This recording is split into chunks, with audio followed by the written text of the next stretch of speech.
Jason is back. 3 times before, Sorry to change your mind?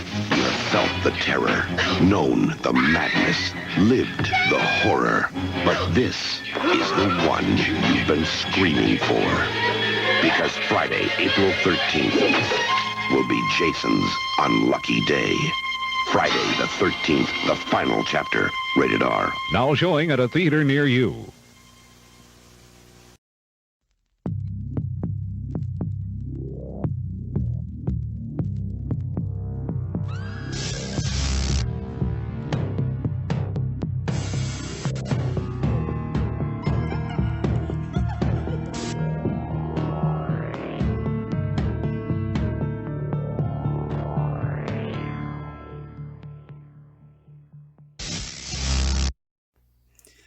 Hey everybody, welcome to the Blind Rage Podcast. This is Brandon Ford.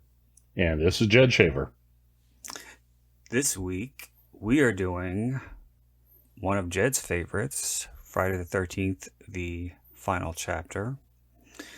And Jed, you've become our resident Jason fanatic, so one by one we're going through the whole series. And didn't you say that this is your favorite? Yes. Or one of your favorite? Oh, it is? It's your number one? This is my number one. Well, okay. I guess you could say there might be a tie. It depends on what I want. If I want Friday the 13th horror, if I want a true to form slasher movie, yes, this is it. Number one, unquestioned. If I want something a little more fun, then it's Jason Lives. Okay. Yeah, I think Jason Lives is my favorite because I love the breaking of the fourth wall and the dark humor and all the homages. I just think that one's a lot of fun. It does have some grisly moments too. Scary though? No, I don't think it's particularly scary. Yeah, it's definitely not one of the scarier ones. But like you said, 6 is a blast. It's absolutely, it's got an action scene with a friggin' RV that does a jump and flips over, and it's just a big ball of fun. Whereas or final chapter here is just more lean, mean, the distillation of a Friday the 13th. Like, it's the ultimate distillation of a Friday the 13th style slasher. Yeah. Okay. When we do these, we tend to talk about the other sequels as opposed to the one we're actually watching. Right. So let's get focused here, Jed. Yep. All right. So yeah, if you want to watch along, I'm sure you'll have no problem finding Friday the 13th final chapter. But before we get started, we gotta get the plugs out of the way. First and foremost, I want to encourage everyone to check out my books in both paperback and Kindle editions on Amazon by going to Amazon.com or the Amazon app on your smartphone, typing in Brandon Ford. My titles will come up as well as my author page, which you can follow to get email notifications whenever I have a new release. You can also check out my books in audiobook format by going to audible.com or the Audible app on your smartphone, typing in Brandon Ford. If you don't already, please follow me on Instagram at writer Brandon Ford, on both Twitter and Letterboxd at Brandon Ford. The Blind Rage Podcast now has an official Facebook page, so please don't forget to stop on by to like and subscribe. If you have any questions, comments, concerns, critiques, suggestions, recommendations, feel free to email me directly at blindragepod81@gmail.com. And last and most importantly, please do not forget to rate, review, and subscribe to the podcast. Jed, what do you want to plug? You can find me on Twitter at GPSG Podcast. You can find my podcasts page, The Gamer Parent Strategy Guide, on Facebook. The podcast can be found at all your normal podcast distribution channels. And although it is on hiatus at the moment, taking a little bit of time off here at the end of the year and going to restart it after the new year. And you can find me at Letterboxd, Jed Schaefer. Sounds good. So have you been watching anything recently? Oh, yeah. It's been a busy week of movie watching. Not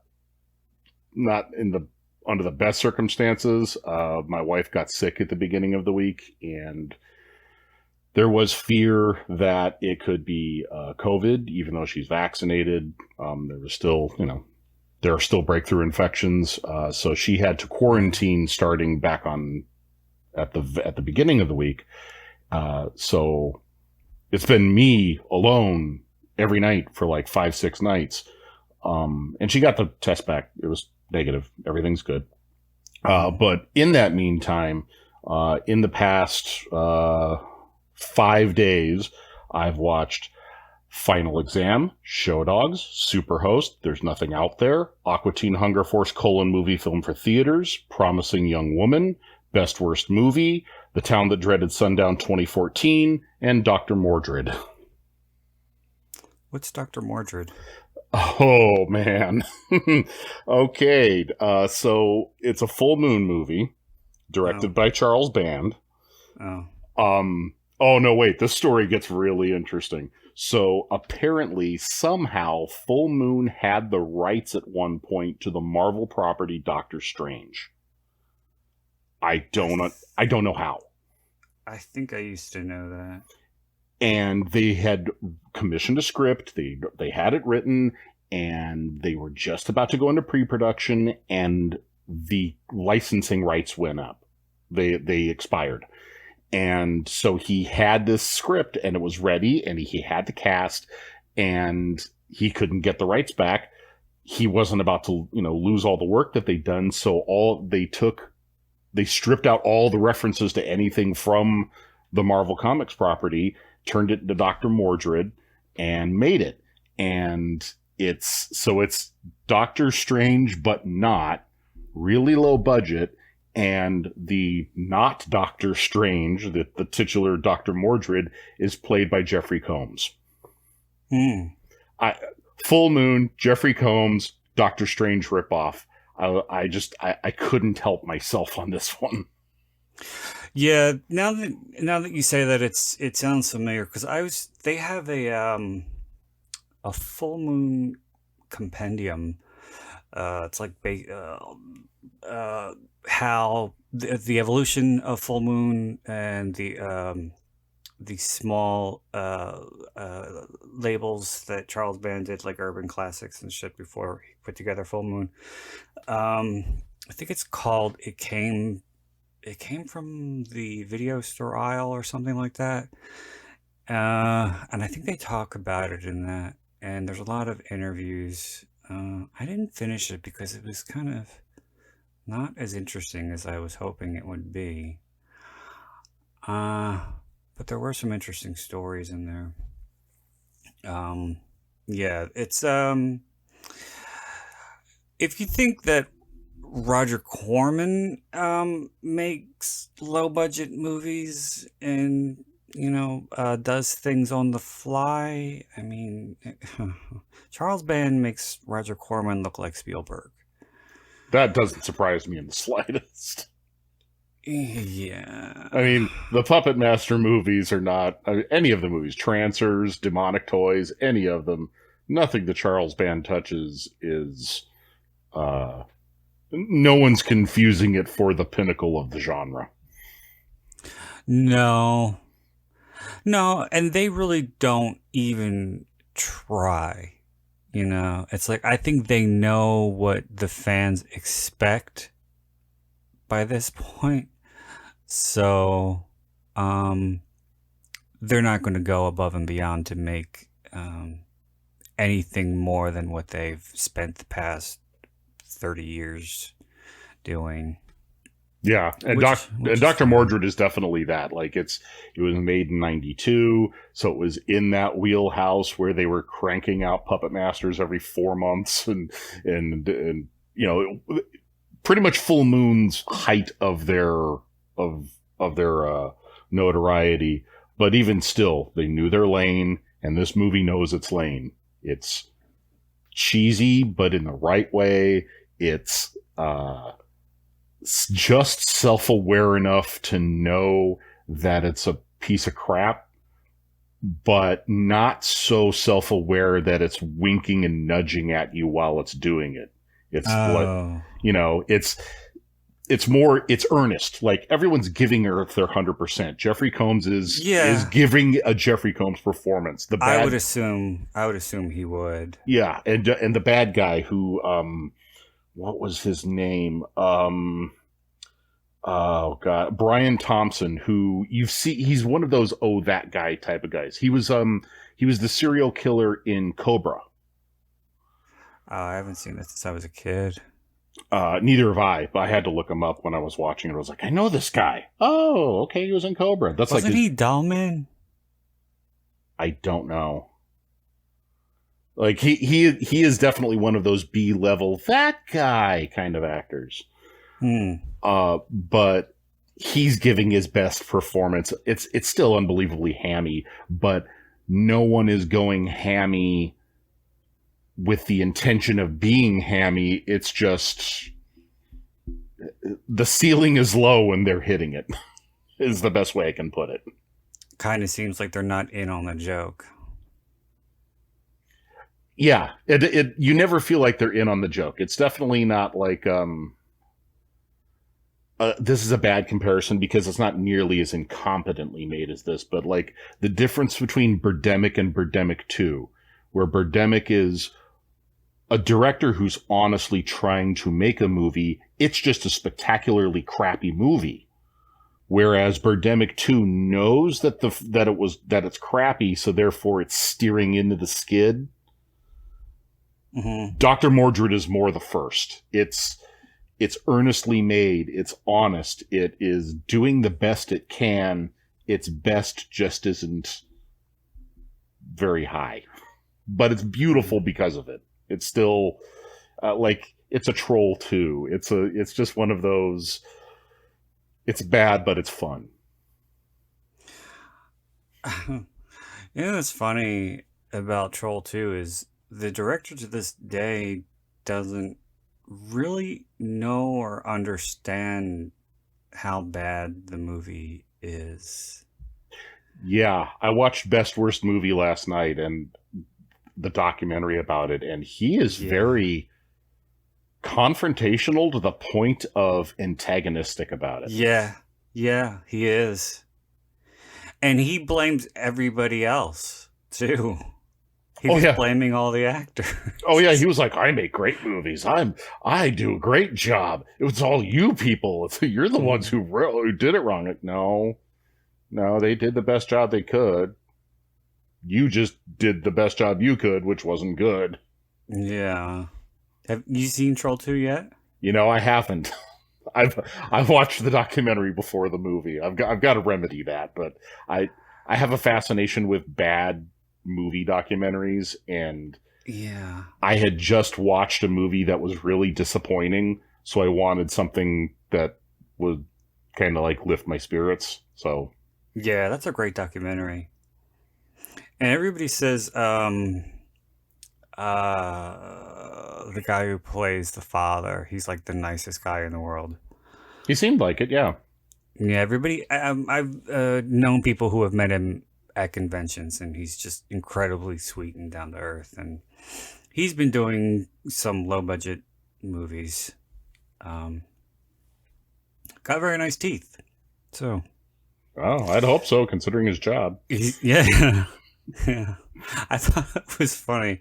I thought it was funny when he was at the convention and he was saying that there was a ton of gingivitis. Yeah, he just couldn't turn the job off. No, it was inborn. But also what I noticed about that documentary was because he really didn't get a whole lot of attention at the horror conventions, like when he was talking with Erica Anderson from Nightmare 5, that there are horror fans, and then there are Troll 2 fans. Never the twain shall meet, you know? Yeah. Yeah, it's not... there might be a little overlap in the Venn diagram, but I think that the dedicated Troll 2 fans, the hardcore ones, yeah, you're right. There's probably not a lot of them that are also going to horror conventions. It's like, it's the wrong avenue. I think that they are probably, the hardcore ones are probably into Ed Wood and the like. They like campy movies, cult movies. Yeah. They're the type who take movie recommendations from Mystery Science Theater, but don't want Mystery Science Theater's commentary. No, that's true. I consider myself a hardcore horror fan, and while I've seen Troll 2 a handful of times, I definitely recognize it as a bad movie. But there are really only so many times that you can sit through a movie as bad as Troll 2. If you're not in that realm, as those people are who have sat through it hundreds of times and get Troll 2 tattoos and shit. No, I can't do that. Yeah, no, like, I can watch Ghostbusters just about any day of the week, but I don't know that I could watch Dr. Mordred, even though I liked it, even though I gave it 3.5 stars for being so hilariously bad, but in a fun way. I don't know that I could watch it more than once or twice again, because the novelty would soon wear off. It's it's not intentionally comedic, so it's not, there's just a diminishing returns, I would think. Yeah. The only reason I've seen Troll 2 more than once is because when I was growing up, I used to record a lot of movies onto VHS and EP mode, so I would have like 4 movies on a tape. And I don't remember what it was, but there was something on the same tape that I used to watch a lot because it was good, and Troll 2 was right after, so I would just watch Troll 2. Not because I knew it was really bad the very first time I saw it, and I taped it seeing that it was on HBO one afternoon because HBO used to play it incessantly in the early 90s, and I thought it was a legitimate horror movie, no, it's not. No, it's not. No. As for me, I really haven't seen anything. I got the Eureka import Blu-ray of Fright Night, which comes with a special cut of the You're So Cool, Brewster documentary, which is like 2.5 hours. And I don't know. I don't think it was released onto DVD or Blu-ray, or if it was made directly or made for a specific streaming platform. I don't know, but I never got to see it before. So I finally did, and that was fun. I've always been a huge Fright Night fan, and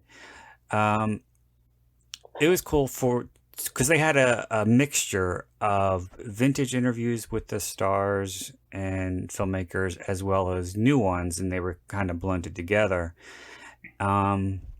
They stayed a little too focused on like the makeup effects and such, or the technical side of things.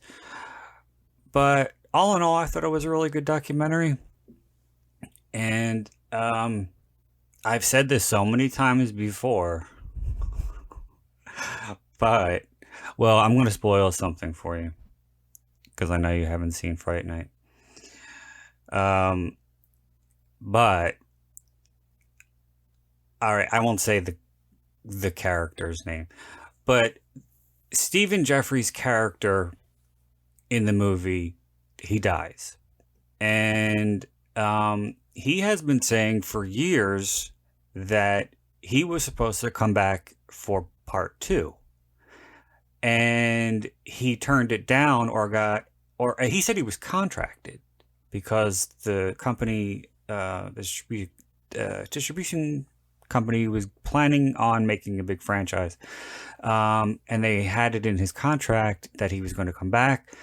So I don't know if it was rewritten on the fly that his character died, or exactly what the story was, if he was going to play somebody else in part 2, but there's no way he could have come back. He died. Yeah, he's been saying that at conventions and in interviews on YouTube, that he turned it down because he wanted to do 976 Evil, which was a lead, and the character in Fright Night was a supporting, so he wanted to do the lead. But he said it again in the documentary. He said, I found my way out of the contract, and I didn't. He didn't even say 976 Evil. He just said I did another movie. Probably because I'm one of about 3 people in the world who are 976 Evil devotees. I've seen it. I have no recollection of it, but I know I've seen it. Oh, I've seen it so many times. I love it. I just think it's so much fun. And I am a big sucker for any kind of horror movie or thriller, not necessarily supernatural, but anything that revolves around the telephone. Probably because I was a big prank phone caller when I grew up. So yeah, that was fun. I was kind of hoping that there would be a commentary track on the disc, but there wasn't. But they got everybody back, everybody who's still alive. It was cool to hear Amanda Burst talk about it. She's very, very well spoken, very intelligent, and she had a lot of very nice things to say about the movie and about the cast. And in an earlier draft of part 2, I didn't know this, but her character was supposed to come back. But then that must have been what happened with Stephen Jeffries' character. I don't know. I still don't. I guess I'll never know the whole story behind it. But her character was written into the first draft of part 2, and she actually went to a table reading for it, and then the script was completely rewritten, and the Charlie character had a new love interest who was played by Tracy Lind. There's a whole interesting story behind Fright Night 2, and why it bombed the way it did, but I won't get into that.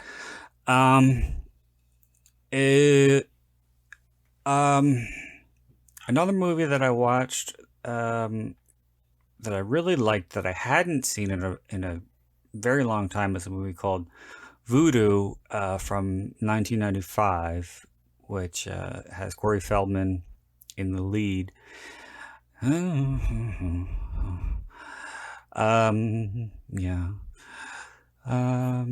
You don't really go for great cinema with Corey Feldman in it, but I'm really not into. I never really was into movies that were centered around the occult, but this was 95, and the slasher movie was essentially dead at that point. This was pre-Scream. Primarily, it was body horror, supernatural stuff, or straight-to-video sequels to like Children of the Corn. Those were your main options. So I was horror starved at that time. So I would try to watch as much as I could. And I really like this one. His character is transfers to his girlfriend's university to be close to her without having a place to stay. He didn't really plan ahead, obviously. And he ends up joining a fraternity who is into voodoo and the occult.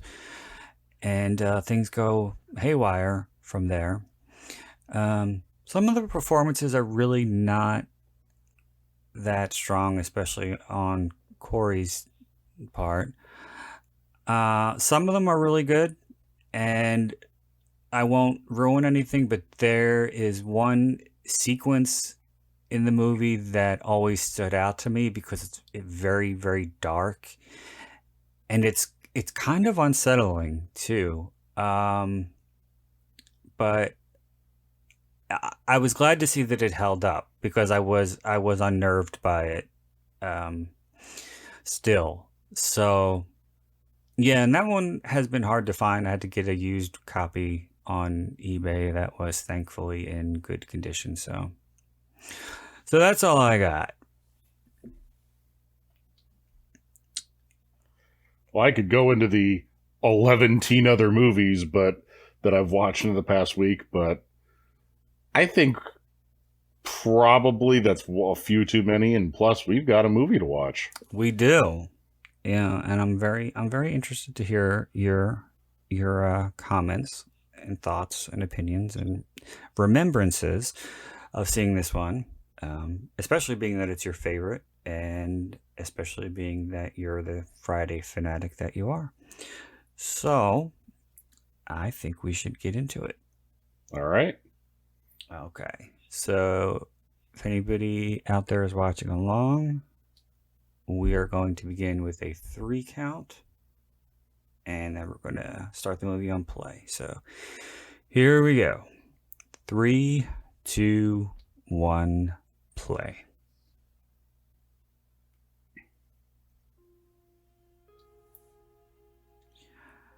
All right. We're going to get another previously on Friday the 13th, but this is a montage. You get the greatest hits.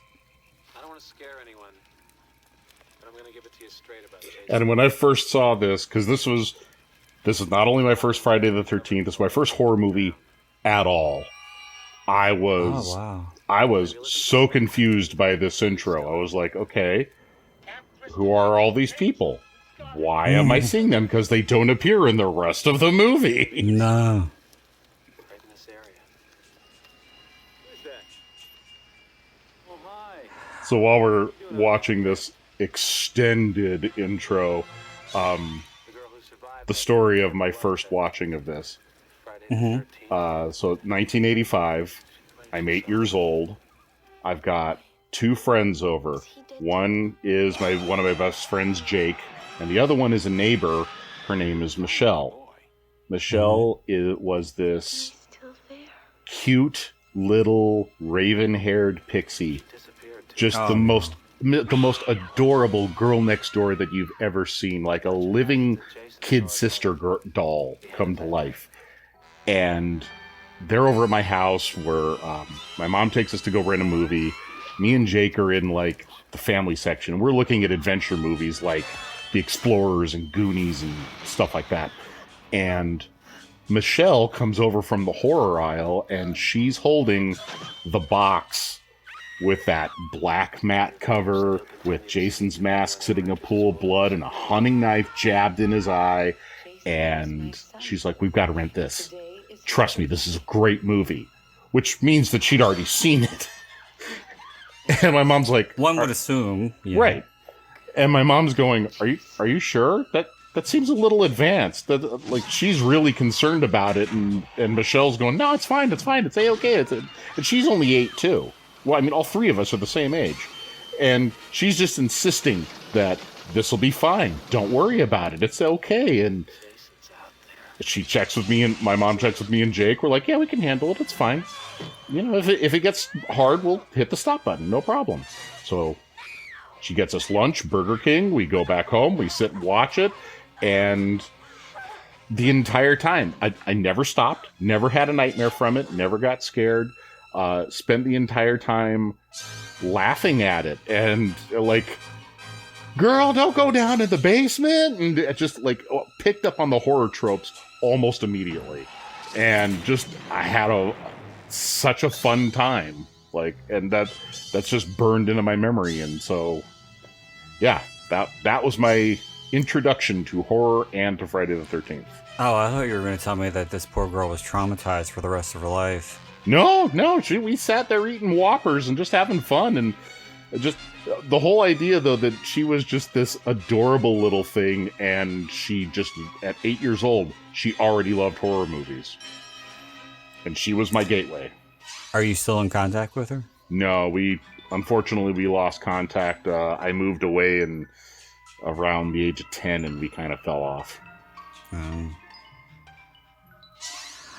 I actually don't remember the first time I saw this one. The only one that I have vivid memories of seeing for the first time is part 5. As far as, the Paramount ones go. Right.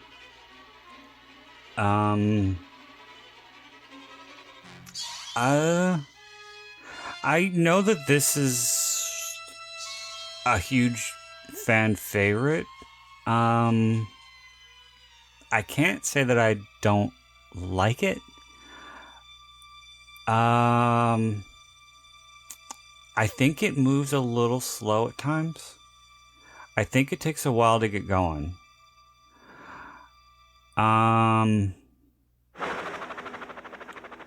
All this I could do without. All the stuff in the hospital I could do without.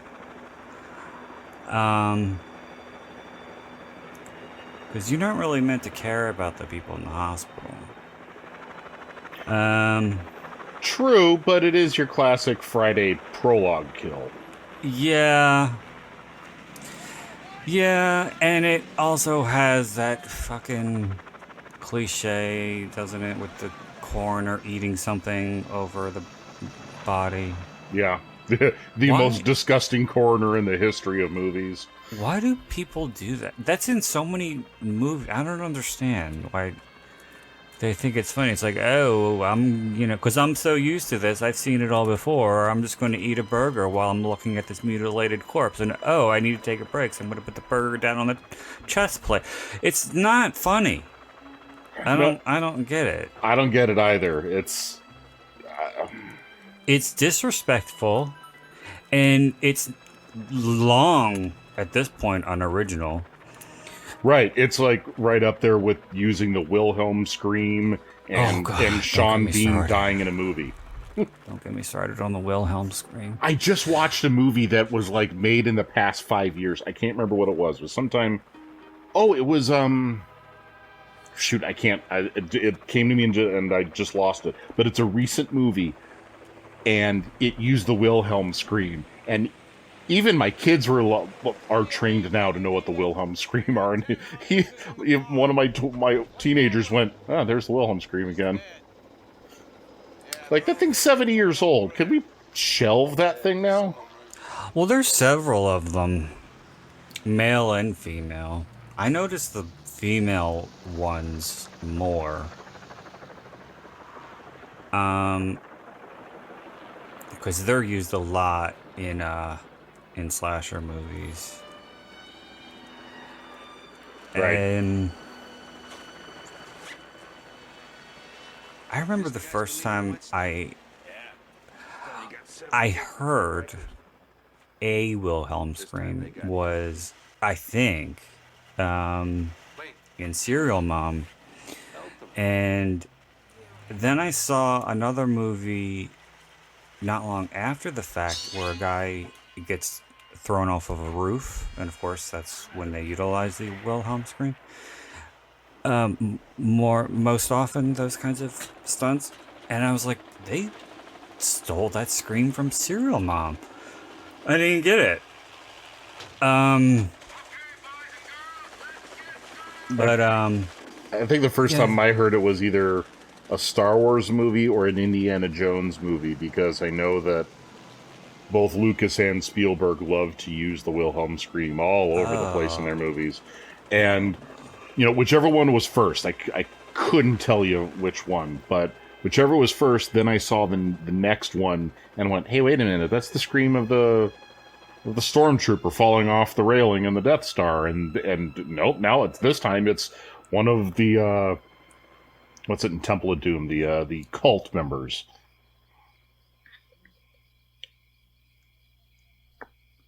We're only just now getting to the hospital. See, this is what I'm talking about. And I think that's just the way Joe Zito likes to pace his movies, because The Prowler, as much as people love it, drags like a motherfucker. And he did another movie with, I believe it was Catherine Hicks, called, Blood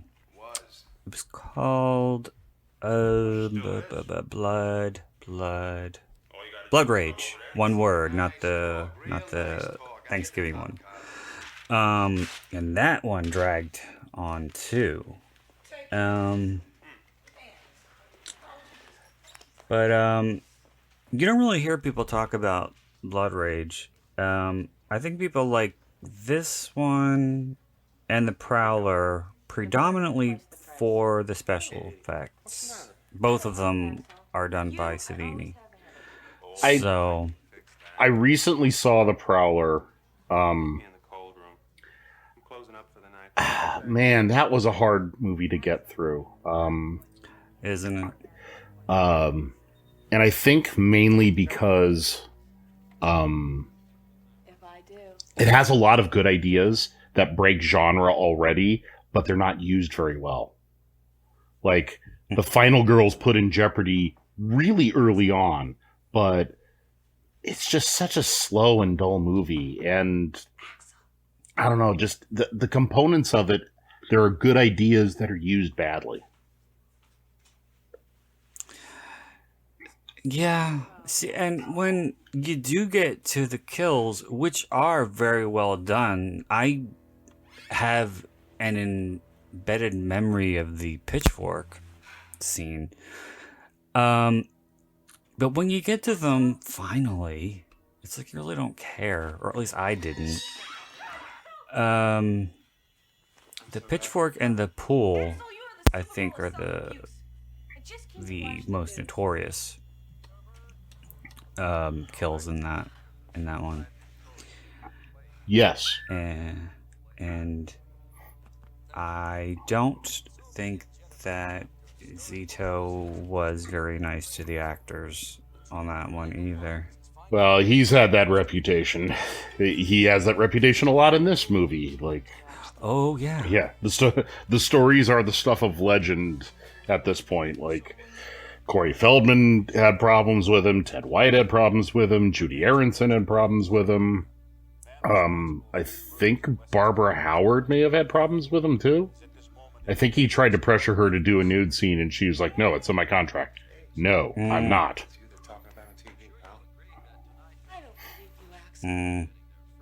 Well, I knew he wasn't sympathetic. I didn't know he was sleazy like that. Well, Ted White has his stories, his own stories about Corey Feldman.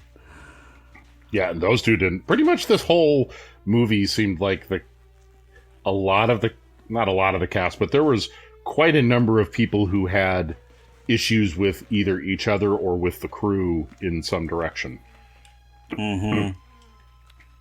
It's rather amazing that it came out the way it did and has the legacy that it does.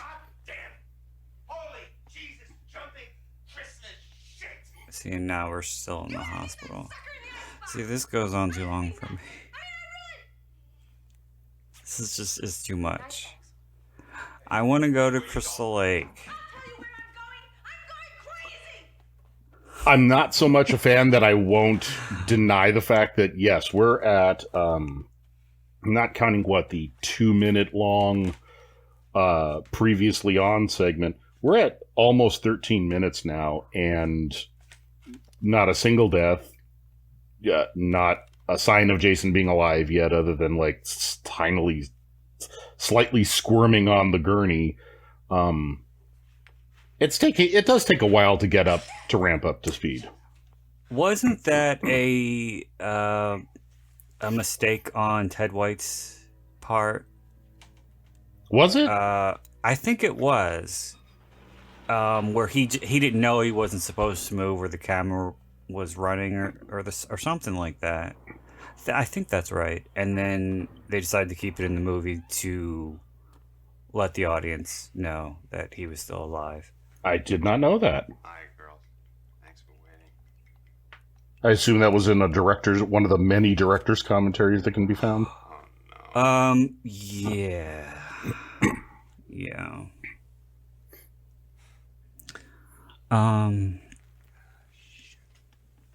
I don't remember Kimberly Beck saying that she had any negative experiences with this. Other than just not liking being in the movie, no. Yeah.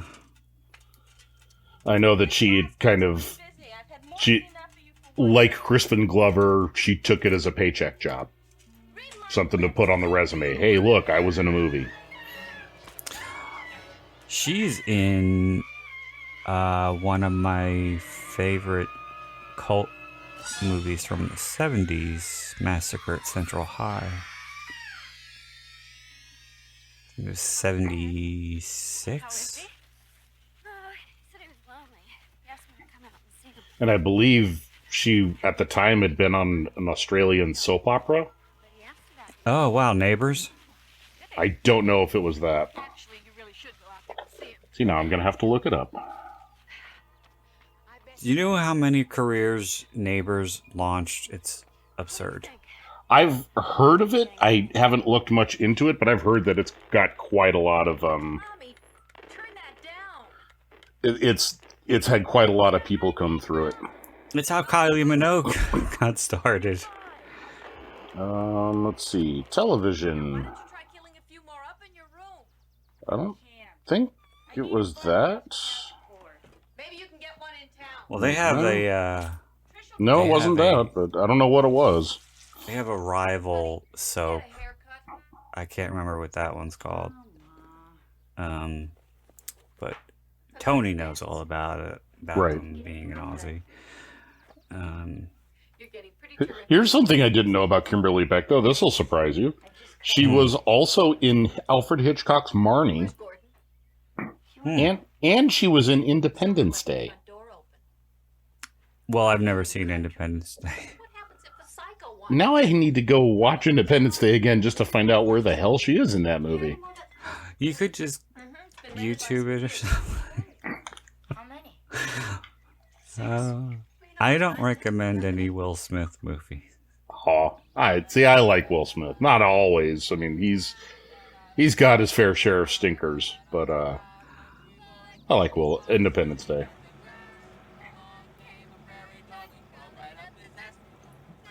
We have the introduction of Crispin and Teddy Bear. Did you know that what's his name who plays Ted is in The Last American Virgin? Yes. I only knew that though because I'd read an interview with him.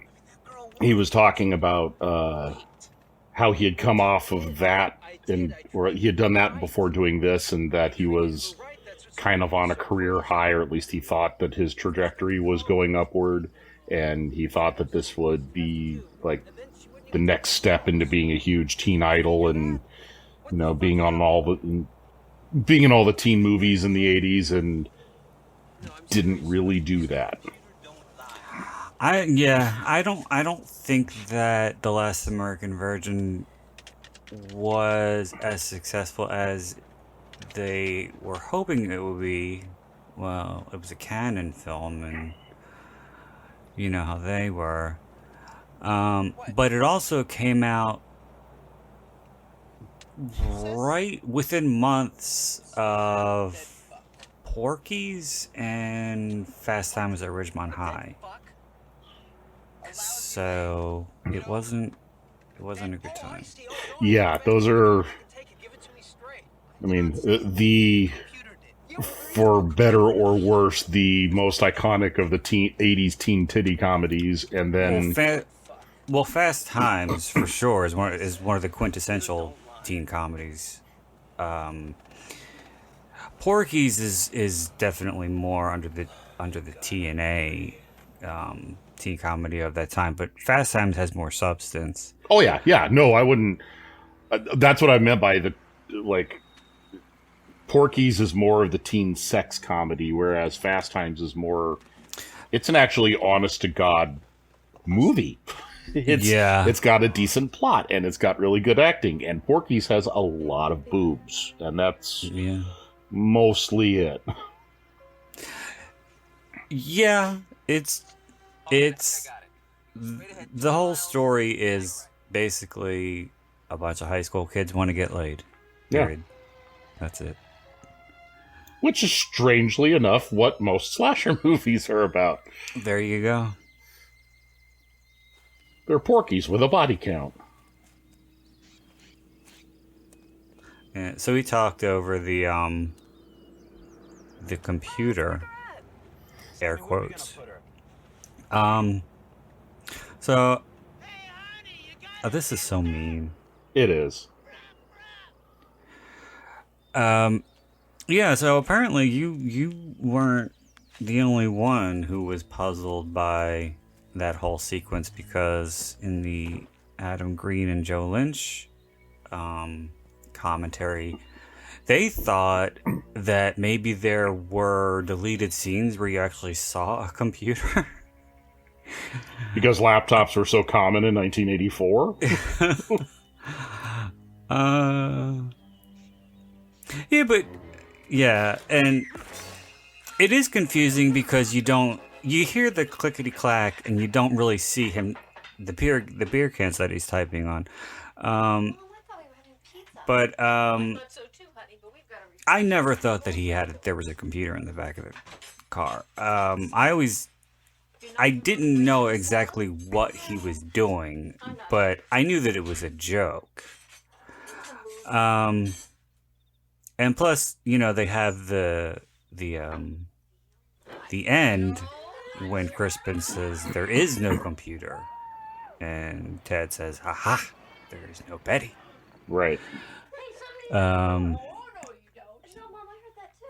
I was listening to the commentary too, I don't know. Well, I guess I do know why, but I forgot how many sequences or how many times it cuts back to him watching that Stag movie and laughing on the couch.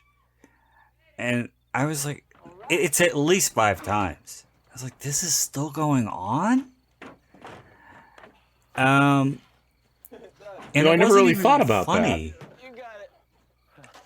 It really wasn't even funny. And I don't understand why everybody else was pairing up and he was just sitting on the couch watching a Stag movie instead of trying to get some himself. Well, that's going to be attributed to that's his character arc, is that he thinks that he's the suave Lothario, and it turns out that he's anything but. Like both twins shoot him down, and the other 2 girls that are present are already with someone or intending to be with someone, and Trish is just not even on the board. So.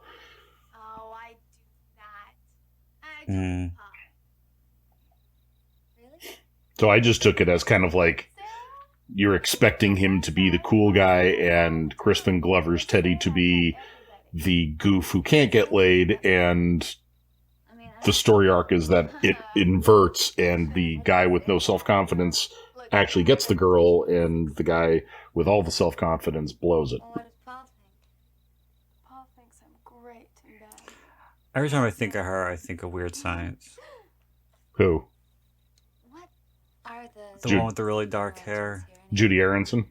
Yeah. Paul and I are taking My first crush. into the hall, so you and Dad could sleep next to She's definitely cute. She was in another, I think it was another John Hughes movie. I can't remember what it was, but she was in it for like a second. She was she worked a makeup counter at a mall. I can't remember what that movie was. I'm gonna go to bed now, Mom. Good night. I'm sure you've heard the story of how she got cast in this movie. Once around the leg. Probably. Sleep well. She was up But, for another movie, and I don't know what it was, but it was something that would be more of a prestige movie. And they said, yeah, you got the part, but I don't remember if it was like SAG-AFTRA or what, but there was pressure from one of the unions representing actors and such that they wanted more Hispanic representation in films. So the studio said, you can have the part, but you got to change your name to something Hispanic. And she went, What? yeah. And she goes, but I'm not Hispanic. I don't have a drop of Hispanic blood in me. And they're like, you change your name or you don't get the part. And she stood her ground. She's like, I'm not doing that. And so she lost out on that part. And there was another movie that she was up for that, because she was so focused on that one that she didn't get, she lost out on the other one. So it was like she had 3 movies on the table. This one was the low man on the totem pole. She lost the other 2, so she kind of got stuck doing final chapter. That's really weird, because this was the same year A Nightmare on Elm Street came out, and Jesus Garcia's agent made him change his name because of his Hispanic heritage, and they were like, you can pass for Italian, so we're going to give you the name Nick Corey.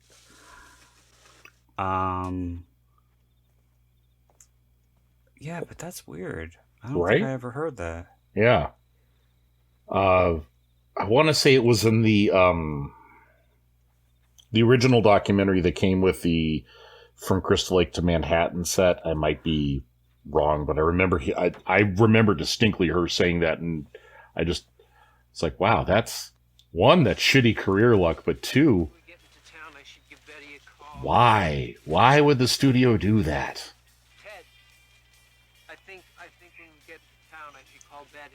I thought you were going to say something along the lines of like her management or agent didn't want her to do this because a slasher movie would have been a black mark on her career. I mean, that's useless. Which I think it kind of was for certain actors.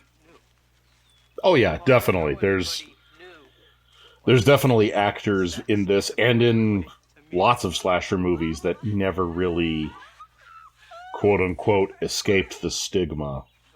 Mm-hmm. Like, of the people here in this one, Crispin Glover went on to that career. The guy, I'm going back to get the car.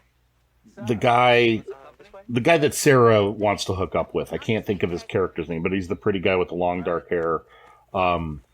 He was on a soap opera shortly after this, The Young and the Restless, for like a decade. And Corey Feldman. And that's it. Like, did anyone else really have a career of note where they can go, I had this great role in this movie? No. No.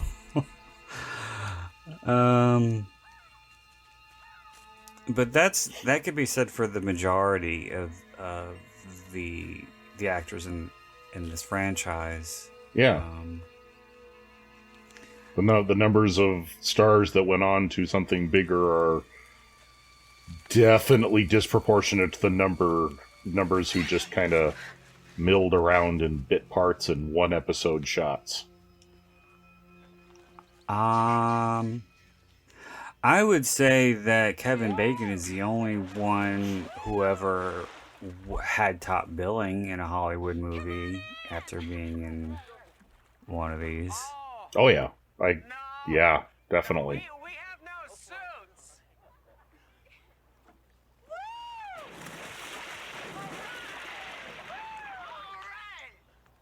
Have you ever gone skinny dipping, Judd? Yes, I have. With my wife. And I won't go into any more detail.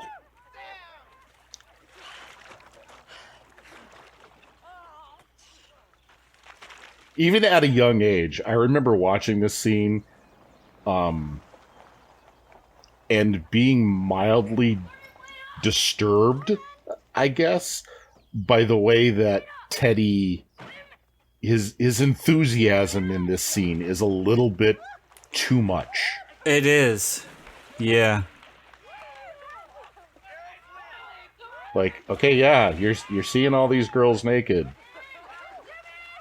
Haven't you seen this before? At least one pair? Dude, chill out. Hey, you gotta play it cool like Crispin. Right.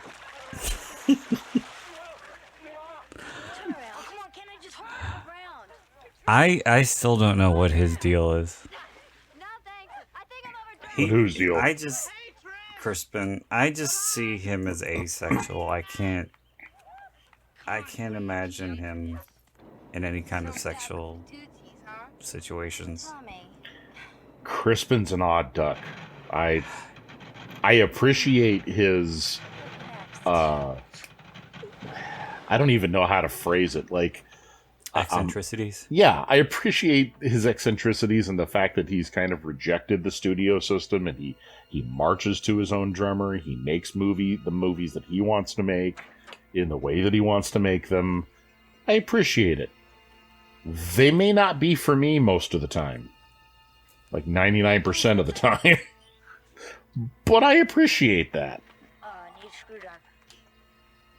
Maybe there's one in the trunk. I did like Willard. That was good. Yeah. Yeah. And that came out at a time when remakes were in abundance and they were all awful. Yes. So I went in expecting it to be terrible. It was pretty decent.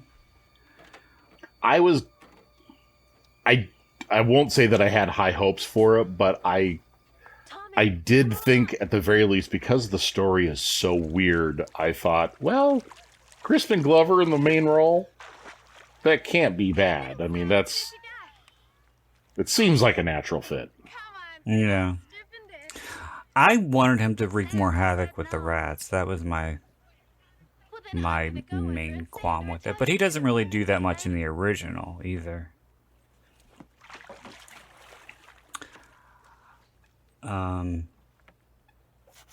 Well, I kind of contradicted myself there because there you go. He had a lead role in a major movie. Are we really counting Willard as a major movie? Yeah. That was released by a major company. I can't remember. I think, wasn't it Universal or something? Oh god, I don't know. Yeah, that was a major movie.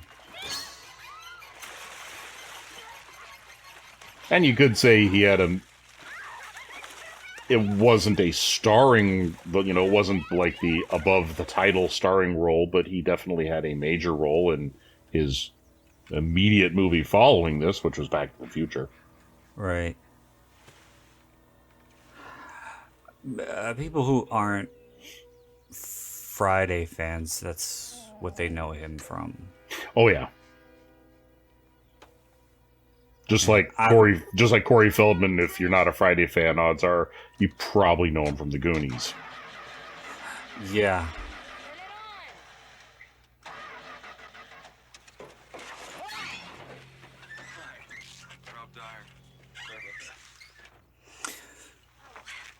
And now the introduction of the character that really starts making you question the timeline.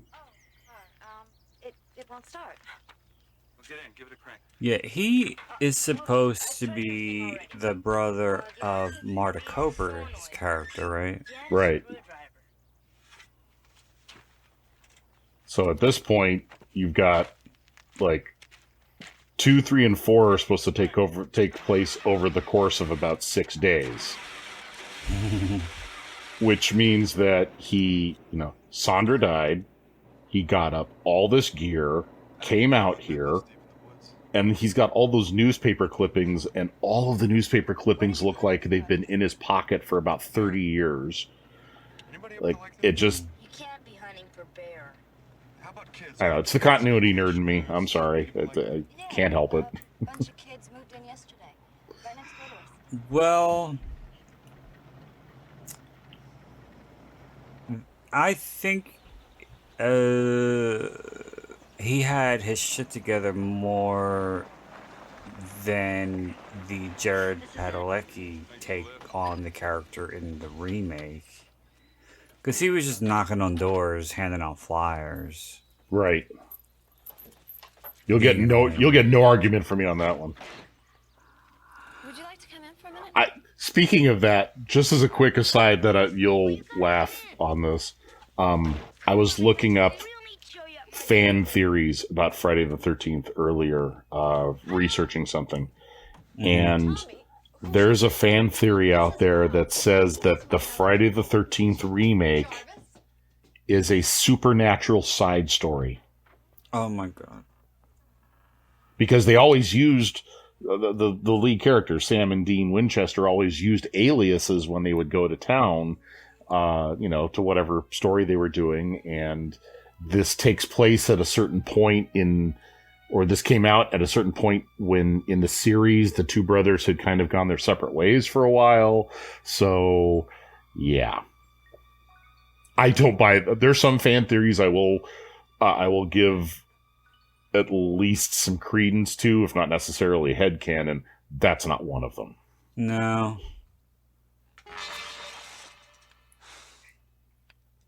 Come here, I want to show you something.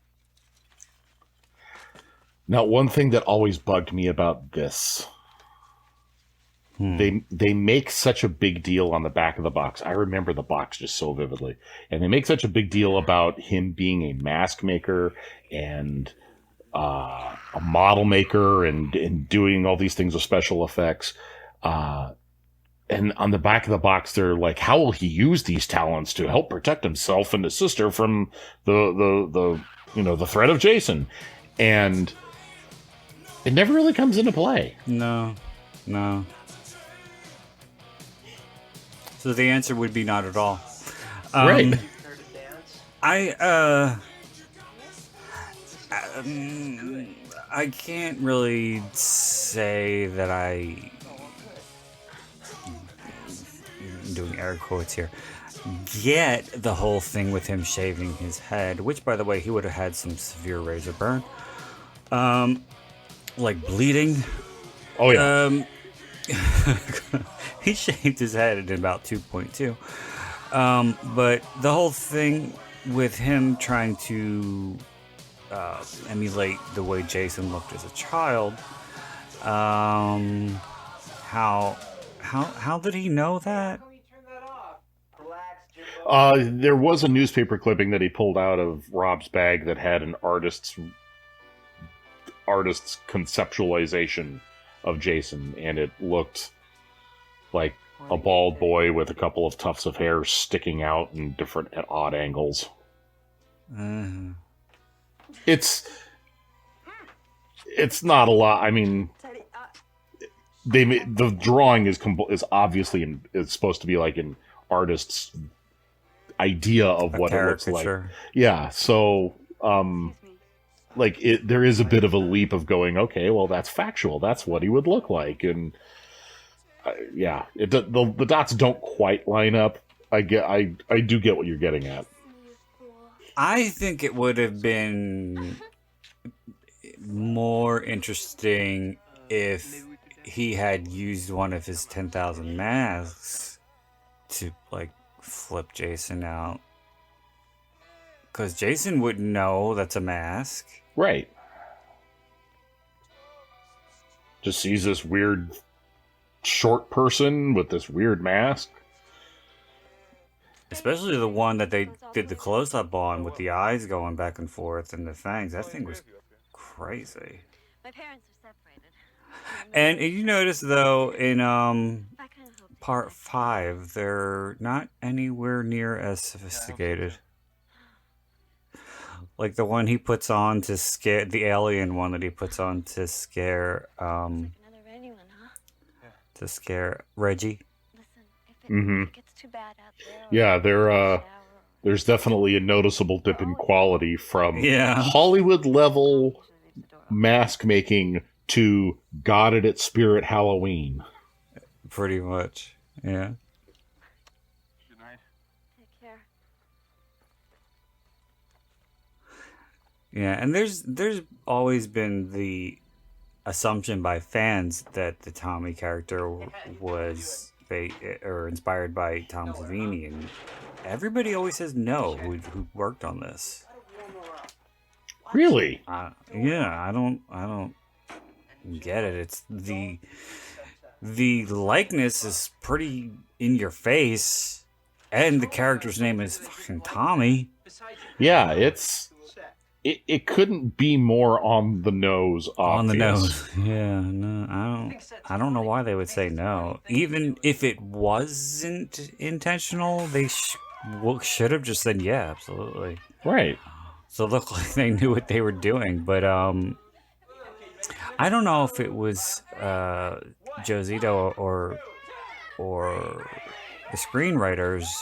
I think it might have been the screenwriters, but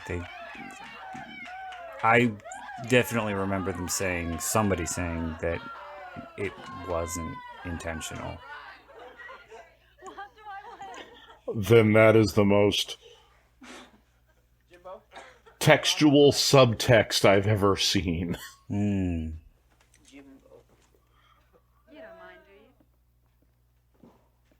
That's like the writer for Nightmare on Elm Street 2 trying to go, yeah, no, there wasn't any allusions to homosexuality coming out of the closet of the AIDS epidemic. No, it was totally of course not. accidental. You're ridiculous. Yeah.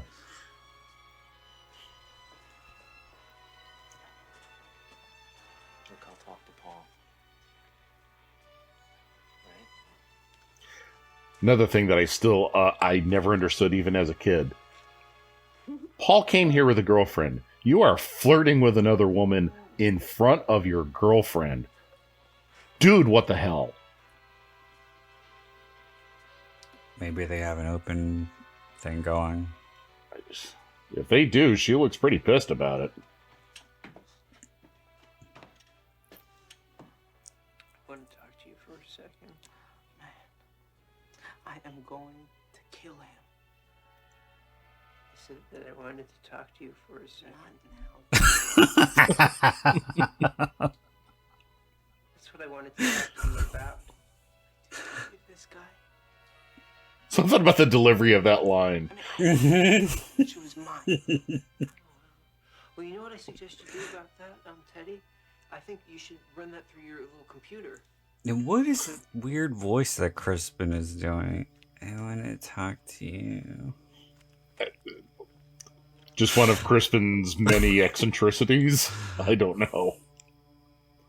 But I do like him, the way that Lawrence Monason looks back at him when he says, run that through your computer, that like, the fuck did you... Are you throwing that back in my face, asshole? Don't you use that gag on me.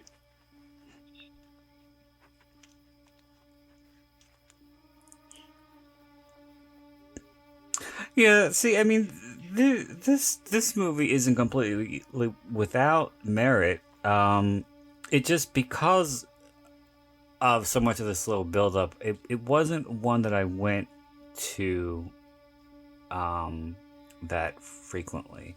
I would go to it more if I was having a marathon and watching them all. Fair. Primarily. And as I said before, I'm not so much of a fan that I can't be objective and step back from my fandom and appreciate the criticisms of it. Yeah, between the murder of the hitchhiker and now, it's a good 25, 30 minutes, and it takes a while, and I suppose you could say the trade-off is that unlike other Friday the 13th, they really are building these characters into ones that you can care about. Yeah, there's that for sure. So, but the pacing is a little odd. I can't lie. There is that large gap does kind of make the pacing a bit slow. It's not as whiz bang fun as certain other ones. But I think this one, I think I gravitate towards this one more because it has for me the best Jason and the most intensity. Once it starts pumping on all cylinders, for me, this one's got the most intensity. I do like Kimberly Beck. I think she does really well. She makes a good final girl. The scene where she's hitting Jason with the hammer when he gets Tommy through the window. What's the matter?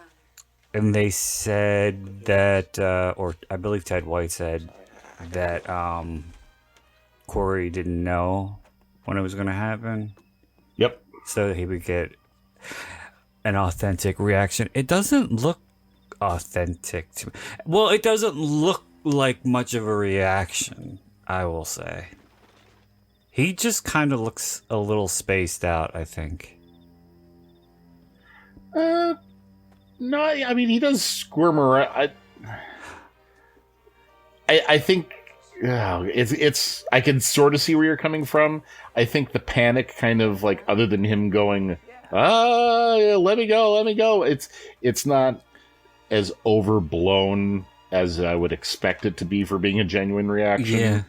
But maybe because of the panic, he just kind of froze and didn't go big.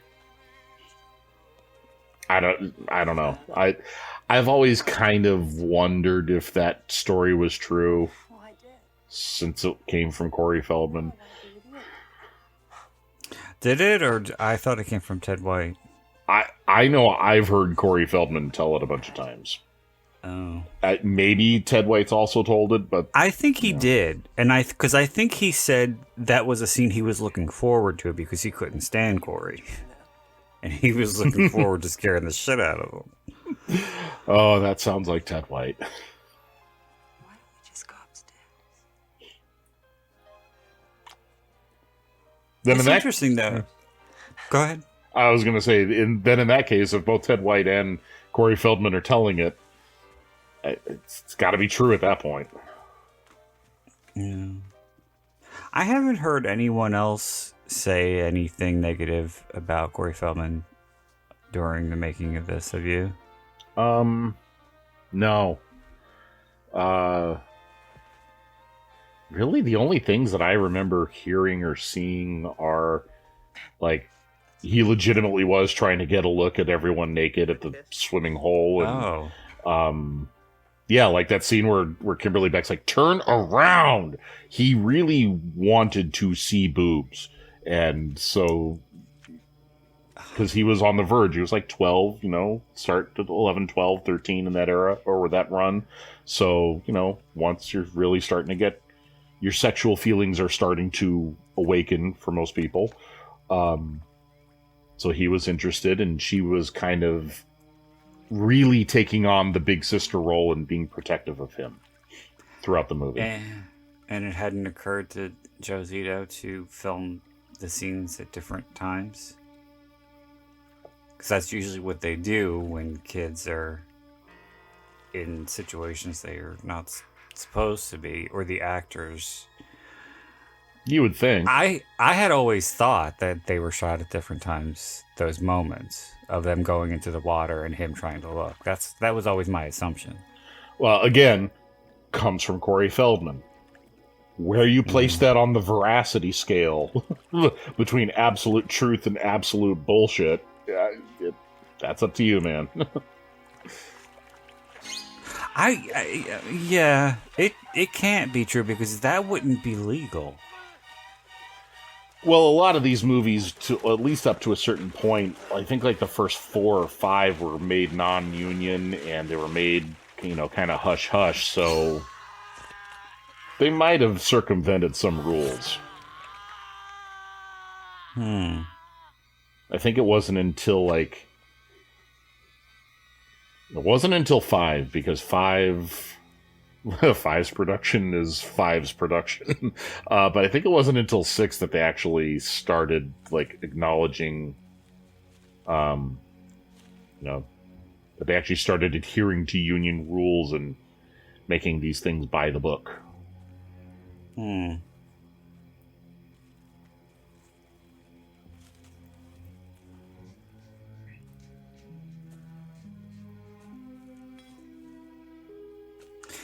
I remember when His Name Was Jason first came out, being very surprised that Corey Feldman wasn't in that one, because I know how attention starved he is, and especially around that time, because his career had been on a decline since 91, 92. And since then, he's taken every chance to talk about the movie or the movies themselves, or to pitch his ideas or his theories or whatever. But yeah, for His Name Was Jason, he wasn't there. Wow, I guess I never even noticed that. Yeah, you forget about it because a lot of what's in His Name Was Jason was recycled for Crystal Lake Memories, and he's in that. Right, and His Name Was Jason was very short. It for a movie franchise that's at that time was 10 movies. I don't remember if it came out. The remake was just about to come out. Was it? Okay. Yeah. So it was almost 12. It was 11 movies long with a 12th on the horizon. It blew through the 12 through the movies at light speed. Yeah. It's 90 minutes, yeah.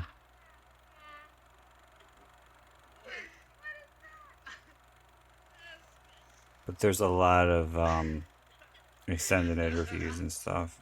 But all that stuff is, again, in Crystal Lake Memories.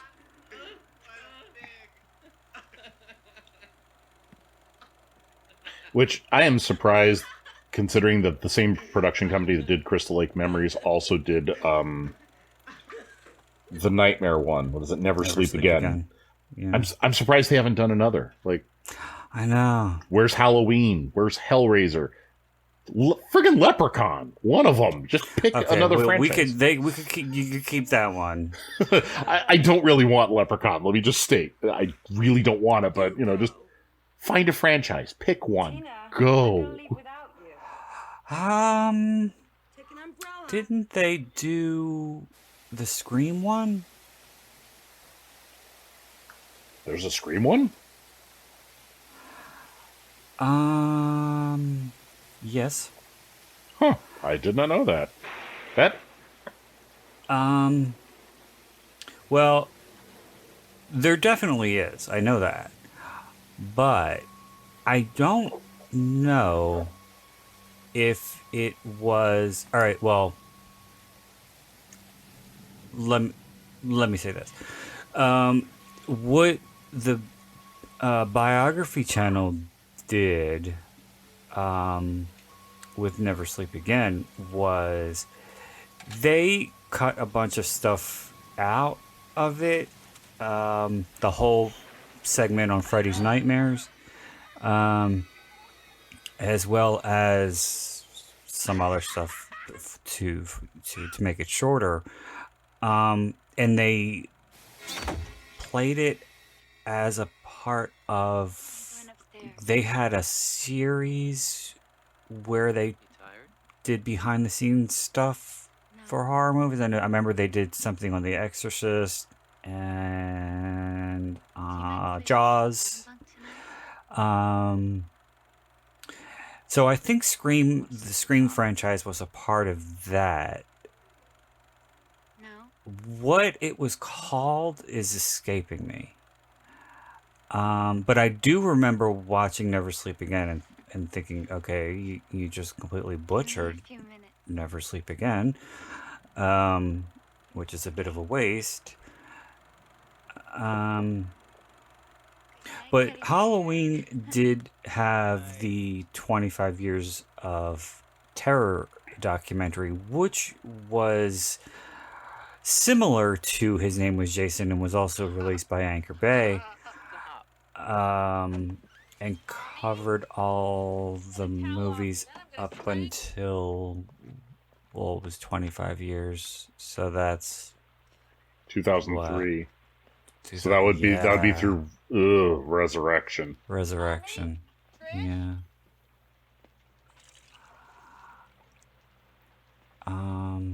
Yeah, maybe they could do one after whatever godforsaken POS, whatever the last movie in this so-called trilogy is. Halloween Ends. Yeah. Anybody home? Maybe evil will die that night. Don't hold your breath.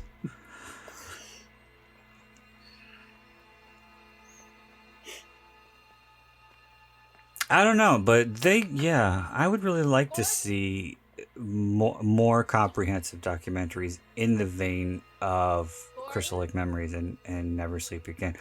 For Crystal Lake Memories, though, that the documentary itself, which is closing in on 6.5, 7 hours, and then you have another 4.5 hours of extended interviews. You really, that's insane. And I lean more towards Never Sleep Again because I'm more of a fan of the franchise. I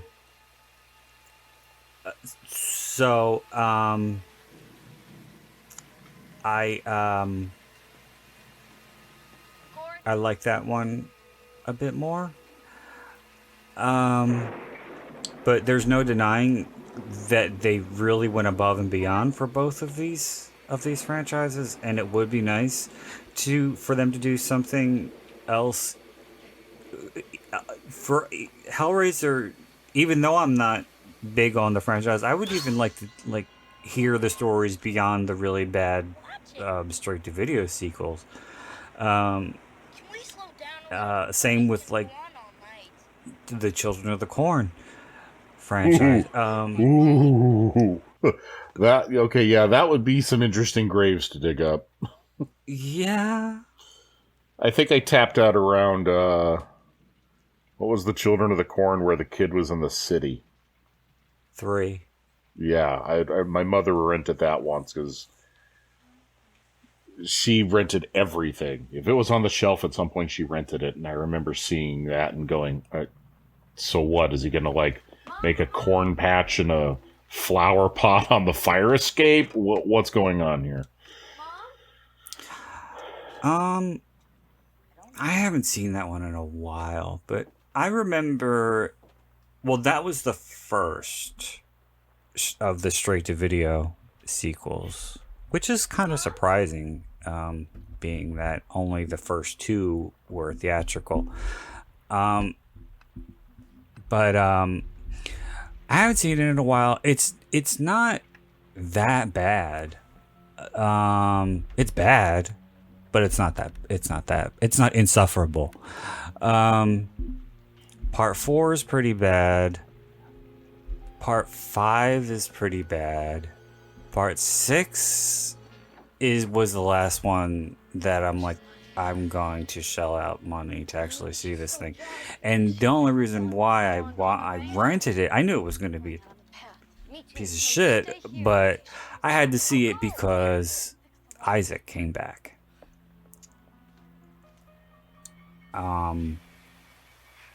And Isaac really didn't do anything all that dramatic from what I remember.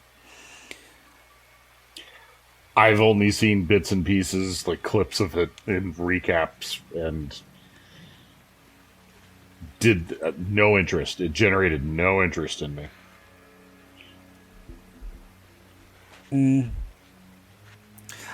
I don't know who did it, but I don't think it's the 1428 people, but there's one for Psycho that's really good. Huh.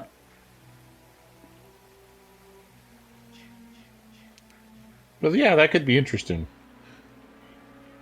It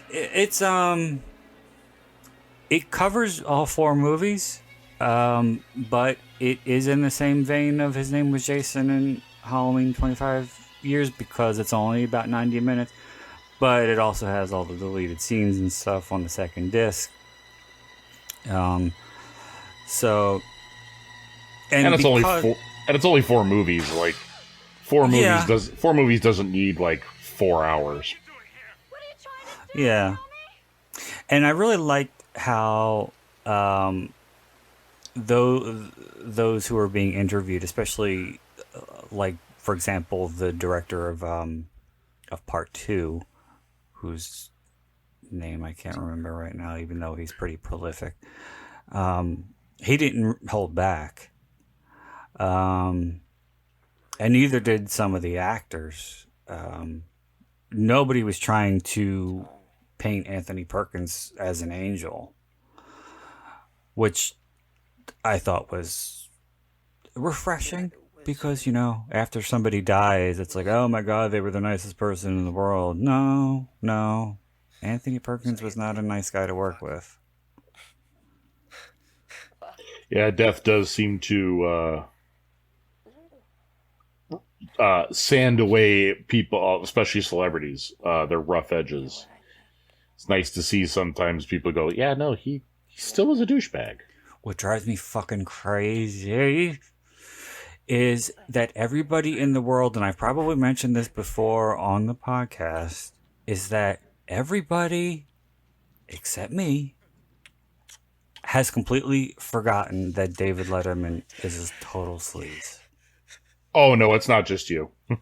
Trust me. I've seen a lot of it. It's not just you anymore. There's been a lot of backlash to David Letterman in the past couple of years. All I hear is that, oh my God, he's a genius. He was a comedic genius. He's one of the best talk show hosts ever of all time. I always preferred him over Jay Leno. Who Jay Leno I always thought was a piece of shit. But David Letterman is a scumbag. Oh yeah, no, there's been a lot of reassessment of him. A lot of his interviews with some people where he's sexism and some and general misogyny, poor treatment of mental health. He's definitely been reassessed by it. Not everyone. Don't want to oversell it, but he has definitely gotten some reassessment, and it's not good. Well, the main controversy of him fucking around with all of the interns and doing the whole you want to work here ...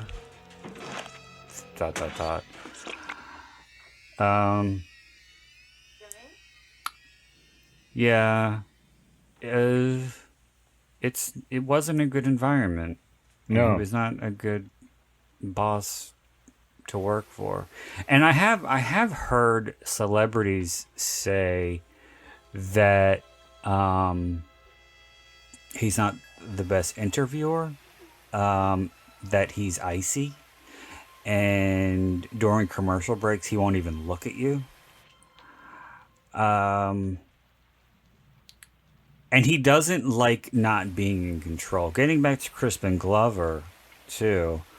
The few times that he's been on there, he's a little out there. And David Letterman did not like interviewing him because he didn't know what this guy was going to do or how wacky he was going to be. So he was uncomfortable with that. I think Crispin Glover would make most interviewers uncomfortable. Yeah. he's Crispin Glover. Like, Sister is dead. he's a one of a kind human being. Yeah, and his Jason is a child, right? his father was in the movie Popcorn, and there is an interview with him on the Blu-ray, and I'm not going to say he's just as wacky, but he's definitely wacky, but in his own way. It was not stolen. 2 people at the hospital are missing. Well, suppose everyone's got a little wackiness in them if you just tune into the get them at the right time. Well, he seems like he's in his own universe. Whereas Crispin is just the epitome of eccentric. His father just seems like he's checked out.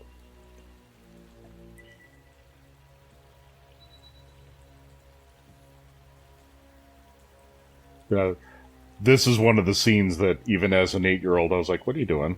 Why are you going into the dark room? You know, with these movies, as a kid, you know, I hear people always talk about watching them with an analytical eye, or sometimes overly analytical eye, and picking out little... The fucking film is still going. I assume that he's restarted that film several times. Well, yeah, that was probably only an 8-minute loop. No, but yeah, you always hear people pick out. Yeah, I always notice that this error or this person's shirt changed between takes and things like that. I never noticed those things because I was always along for the ride. And I think that if you do pick those things out, you're not into the movie. Or the movie hasn't captured your attention as it was intended to. I can't agree with that. I have been into movies and then... Okay, I will say, it depends on the severity. That's true. Someone's shirt switches from, pine green to Kelly green from scene to scene. That's not going to pick me up. But, like, I remember a film flub that I noticed even as a young kid was in the movie Scrooged with Bill Murray, where the name of the charity that Karen Allen works for, in one scene, it's on her business card, it's Operation Reach Out or something like that. And then when Bill Murray goes to the building, the name is reversed. And that caught my eye. Like the first time I watched it, I went, wait a minute. Because they focus on the card. They have a shot that is just directly on the card, and then they have a shot that's directly on the building, so they call attention to it themselves, and they didn't even pay attention to it. Like when it does that, when it's so glaringly obvious that it's inescapable. Yeah, I could see what you're saying with that. There's one that I always think of, and it's one that I think of because it is one that I noticed the first time I saw it, and it's one that I did a solo commentary for, a movie called Malicious, with Molly Ringwald.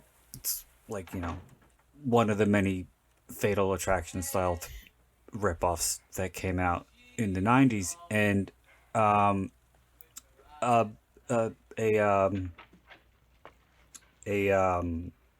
what do you call it? An element of her character was she was always smoking, and there was a scene where she had the guy in a position where he couldn't get out. His car had just flipped over and he was stuck by the seatbelt, and she was kneeling in front of him, like toying with him, like I'm going to help you or I'm not going to help you. And she takes a cigarette out and lights it. And then it cuts to him and she takes the cigarette out again. And the main reason why I caught that was because it was like wasn't quite a tight shot, but it was tight enough. And I've known people who really, really like that movie, and they're like, I've never even noticed that. And I'm like, how could you not? But I used to watch movies with my mother, and she would be the type who would like, all right, that wine glass was totally full, and now it's half full, and now it's full again. Like, that stuff I never really paid that much attention to. For the most part, those little things I don't pay attention to. Like I said, it's only when they're so inescapable, when it's when it's right out in front of you, or it's plot driven. It's something that is part of the plot. Then I notice, but if Barbara Howard's towel was tucked in on the other side of her body, I would not have noticed that. And who friggin' cares? Yeah, exactly. Of course, now I'm going to be looking at the towel, wondering if it actually does switch positions. Well, there was something that on the commentary with Adam Green and Joe Lynch, they were talking about how she gets out of the shower, she dries her hair for a couple seconds, and then she gets back into the shower. What was that about? Yeah, that is a good point. But I think it was so the hairdryer could cover the sound of. I think that was when Ted got killed. Right, so there's like a justifiable reason why she didn't hear. Why they didn't hear, yeah. Yeah. So it's like what's his face was in the shower, and then she's got the hairdryer. So yeah, of course they're not going to hear anything. Because that's always the thing in slasher movies. It's like, how does so-and-so not hear what's going on downstairs or outside? And I just always chalk it up to because the screenwriter doesn't want them to. And it would always annoyed me growing up was fucking when people say, oh, I can't watch horror movies or slasher movies because the people are always so stupid. Well, guess what? If they were rocket scientists, there would be no movie. Right. And also, not necessarily even being rocket scientists, people fail to realize that when your adrenaline is going and you're in a situation that you've never been in before, you're going to do things that you wouldn't necessarily do had you been prepared. Right. Or if you were thinking clearly. So, yeah, if somebody's coming at you, your natural instinct is to run upstairs, to barricade yourself behind a door, as opposed to running through the streets screaming. Yeah. And I really don't think that anybody could say exactly what they would do in that situation, because not very many people have been in a situation that is akin to a Friday the 13th movie. Right. There was he was the critic that replaced Gene Siskel on Siskel and Ebert after Siskel died. Roper, yeah. Roper gave an interview once about the way that he rated movies. And someone was bringing up some movie that it wasn't a horror movie, but it was some movie that was, a lower tier movie. It wasn't a prestige movie it wasn't a blockbuster. It was just kind of a whatever kind of movie. And he had given it a really good rating. And they go, well, how can you justify giving a movie like Harley Davidson and the Marlboro Man, 4 stars, and you give Citizen Kane 4 stars? How can you balance this out? And he goes, because when I'm looking at a movie, I don't judge a movie against a movie that it shouldn't be judged against. Like, I don't judge Toy Story against Psycho, because they're not aimed for the same people. They're not trying to accomplish the same things. They are completely different movies. Their excellence exists independently of one another. Toy Story is it's got a story that could be appealed, to multiple ages in different ways, and it's trying to do that, whereas Psycho is trying to do something else. So their ratings are absolute with it. He goes, you're going to compare Toy Story to other kids movies. You're going to compare it to Snow White and you're in Shrek. You're going to compare Psycho to horror movies. You're going to compare Die Hard to action movies. So you compare them to their lane. So yeah, it's a long way around. What I'm trying to build up is agreeing with you about when people pick apart horror movies and pick apart the decisions, they're expecting something that they're expecting something they see in other genres, but they're not comparing apples to apples. Like, this is how a horror movie works. Most of the cast is going to make stupid decisions. That's just kind of how it goes. Well, okay. I agree with you, and I don't agree with you. And this is why. He would have given Citizen Kane 4 stars because he's a movie critic, and when you're a movie critic, you're supposed to like Citizen Kane. If he would have given Citizen Kane 1 star, he would have lost all credibility. When you're a movie critic, you were supposed to hate Showgirls. If he would have given Showgirls 4 stars, he would have lost all credibility. People were saying things. I know Showgirls is a bad movie, but it's not without its merits in that it's a very well-made movie. It's very well lit.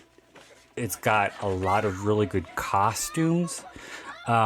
It's, for the most part, well directed. The execution might not be there, but it's not a total waste of a film. This part is freaky, where he says he's killing me. Yeah, and the brutality of the kill is always... Yeah. It's uglier than a lot of the other kills. Definitely. Yeah. And I heard some people who are fans of this movie think it's like the funniest part in the movie. I was like, what? This is pretty vicious. I didn't understand it until I heard the story behind it.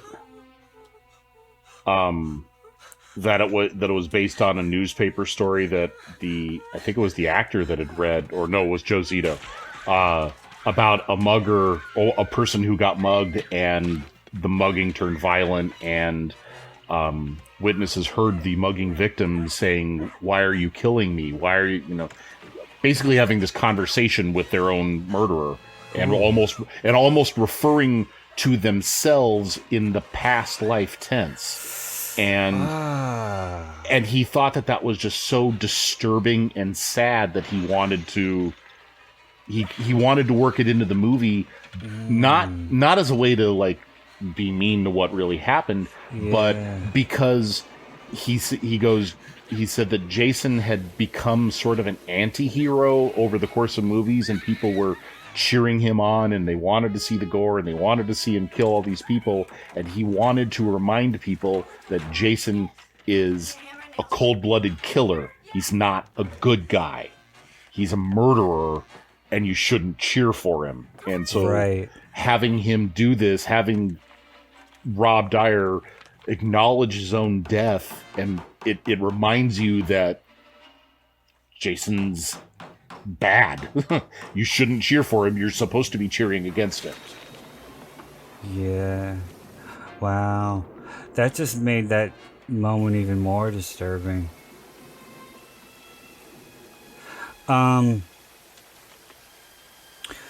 But yeah, getting back to critics for a second too, I never really paid that much attention to what movie critics said about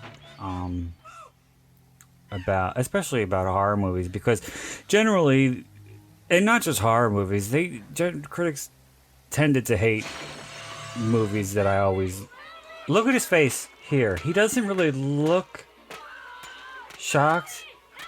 He looks, I don't know. He just kind of looks like confused. Yeah, he doesn't look as terrified as, like, his voice doesn't match his face. No. Mm-mm. But yeah, critics always tended to give lower ratings to movies that I enjoyed in all genres. And so therefore I never really paid that much attention to it. But to them or to their reviews, I would look at reviews on websites like, like Bloody Disgusting, at websites that are aimed at the fans as opposed to movie critics who their audiences are pay more attention to the Academy Awards. But there was, I probably told this story before on the podcast, but critics lost all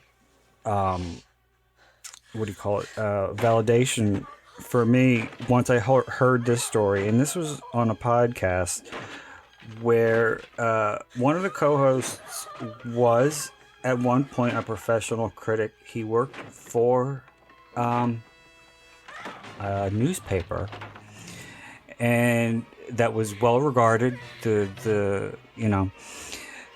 were reviews that got a lot of exposure, and he went to a screening for a movie. I don't remember which one it was, but it was a movie that got a lot of hype that year, a lot of attention, and was said to have been Oscar gold, essentially. And he was there, and he noticed a very famous critic come in. He didn't say who it was, but before the lights went down, he notices this guy come in. 15 minutes into the movie, the famous critic had his head back with his mouth open and was passed out for the rest of the movie. The next day, he had a glowing 5-star review for whatever this movie was. And that was either because he was expected to have that kind of review, because that was the kinds of reviews the movie was getting all around, or he was being paid to give that kind of review. So, well, I didn't.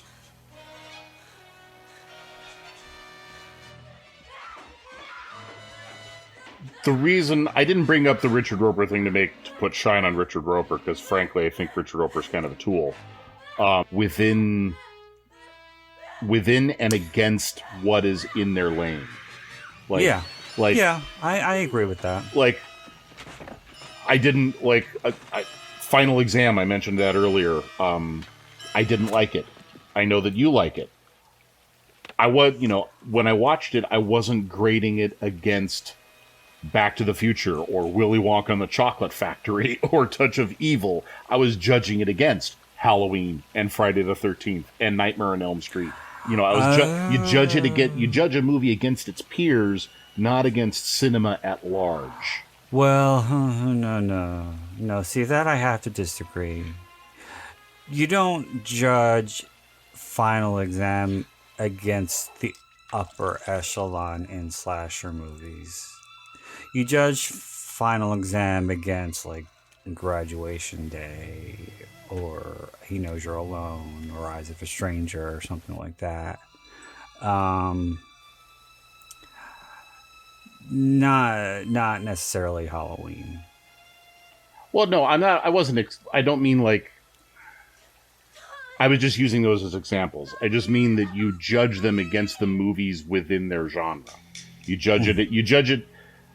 You don't judge a NASCAR against an Indy car. You judge it against them. You know. You judge it against the movies that it is in competition with, not against movies that make no sense to judge it against. Is all. Yeah. Yeah. And I hear what you're saying with the Citizen Kane versus Harley Davidson and Marble Man. That doesn't make any sense. To say, why would you like this? Right. That was like, what?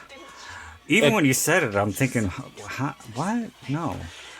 I have it even in my letterbox. It's in my bio where I consider this a 5-star movie.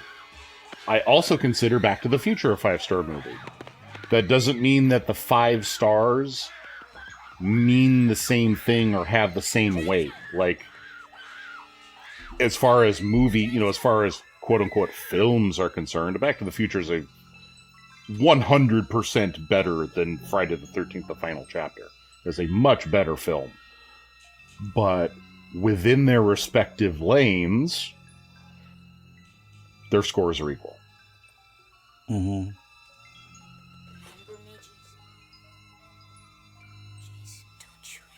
Now, I'm not sure if it was for this whole sequence. I think it was. But Corey Feldman said he had a really bad flu. Yeah, I heard that. Like, it took a couple of weeks to film this scene, and he had to wear the bald cap the entire time, and the way he phrased it was it cut off his circulation or something, which, if it cut off the circulation to your head and made you sick, that bald cap was put on by someone who was incredibly incompetent. Uh-huh.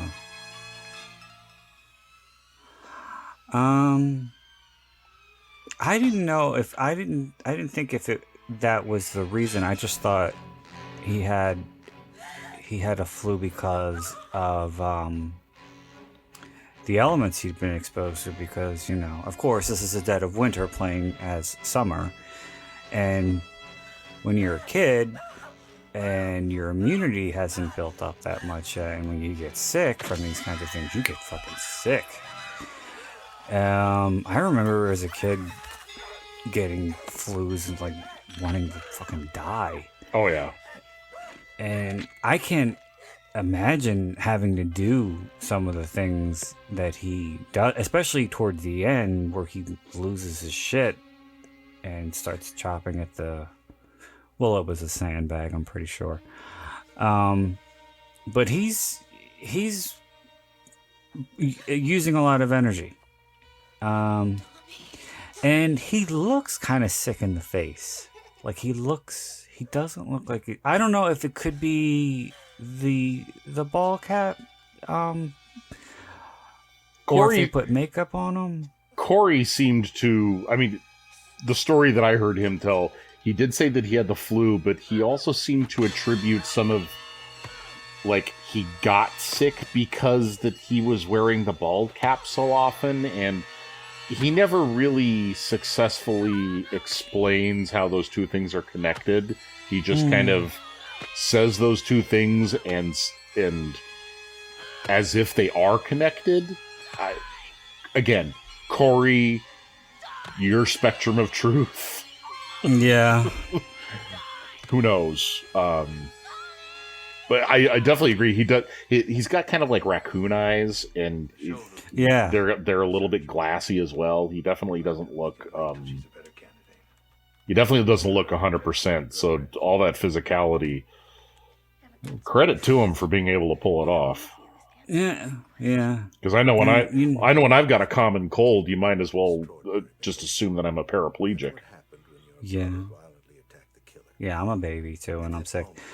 And especially with I would assume if it was a flu, he had body and muscle aches, and he's having to jump up and down with the and wield. I'm sure the machete didn't weigh but more than a couple of ounces, but still, there's a lot of motion, there's a lot of movement, there's a lot, and that swinging of the arm would have hurt if you were that sick. Oh yeah. I mean, you could be in peak physical health and you do something repetitively like that, and it'll still get tiring. No. And I would I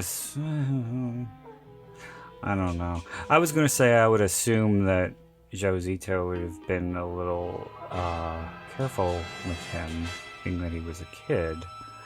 But you never know, really. He didn't exactly display carefulness with anybody else, so why start with the kid? Exactly. And if you have an actress that's in water that's 20 degrees and trembling and turning blue, and you won't let her get out of the water because you have to get the fucking camera angles perfect, you're not really a very sensitive person. No. The exact same thing happened. You've seen Creepshow too, right? Yes. In the second story, the raft. Mm-hmm. The main guy, they had to shut down because he got so sick doing that. For doing the same thing, being in the water too long? Yeah. Well, yeah, and it was winter. And it wasn't that he was, I don't think it was that he was in the water too long. It was that he was on the raft, exposed to the elements in his bathing suit. And it was too much. And I think he got hypothermia, like same as her. Ooh. Or he got pneumonia. I think he got worse. Ooh, yeah, I've had pneumonia a few times. That's definitely that's the shits, man. From what I remember hearing about Creepshow 2, if they hadn't stopped exactly when they did, he would have died. I think he was trying to soldier through. And it was the crew who said, no, you're completely blue. You have to stop. So it was on the flip, where it was, the crew on Creepshow 2 had his back. As opposed to on this one, where it's like, Ted White was the only one who had Corey Feldman's back. Right. The director was only looking out for the bottom line, getting the movie in on time and under budget. Which is probably why you really don't hear his name associated with movies other than this and The Prowler that often. Yeah, I can't say that I know anything else in his filmography, and I'm sure that he has, not an extensive, but I'm sure that it's robust. And yet, Prowler and this, that's all I know. Well, there's a movie that came out or was probably written around this same time called Killer Party that I did a solo. Well, it was for my my old podcast that I put as a bonus episode. But it was written by Barney Cohen. And like I said, he must have written it around the same time. And it was a Canadian slasher. And there's a character in it who is kind of a heavier guy. And he's bald and he's got a beard. And he kind of resembles Joe Zito. And he's a professor at a university, and his character's name is Dr. Zito. So apparently he and Barney Cohen had a good relationship. So I just looked up Joe Zito, and according to Wikipedia, after Friday the 13th, the final chapter, he directed 5 movies. 2 Chuck Norris movies, Missing in Action, the same year as Friday the 13th final chapter, and Invasion USA, an action movie with Dolph Lundgren called Red Scorpion. That was in 1988. Then a huge gap to the year 2000 when he directed Delta Force One, The Lost Patrol. Oh, boy. With just about nobody you've ever heard of, except John Rhys Davies. And 2003 was his last movie. Another action movie called Power Play. It's got Tobin Bell in it. The only other name of note is Allison Eastwood. Oh. I didn't really think that she did. She acted. I thought she directs, doesn't she? Oh no, I'm thinking of somebody else.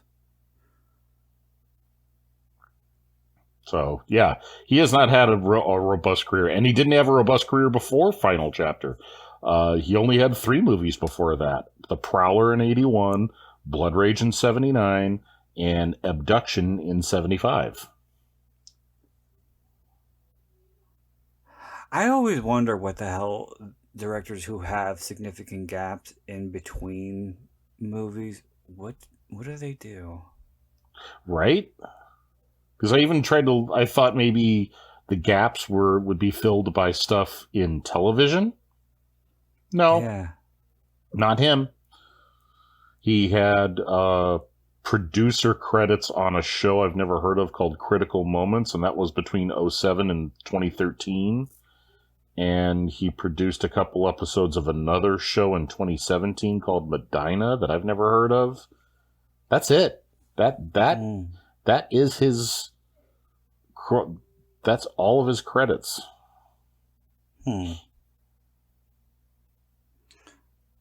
Well, I can't imagine that he's just sitting around counting his money.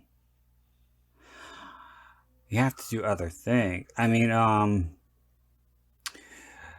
with Frank Henenlotter, I always wondered what the hell he did. I didn't know, because after Basket Case 3, he stopped until 2008, I think, or 2006. But in that time, he helped found Something Weird Video. But that was because he couldn't do the kinds of movies that he wanted to do. Especially in the early 90s, that was a really weird time, like I've said so many times before, for horror.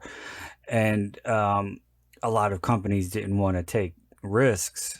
And he would go to producers with these ideas, and they would just say, what about Basket Case 4?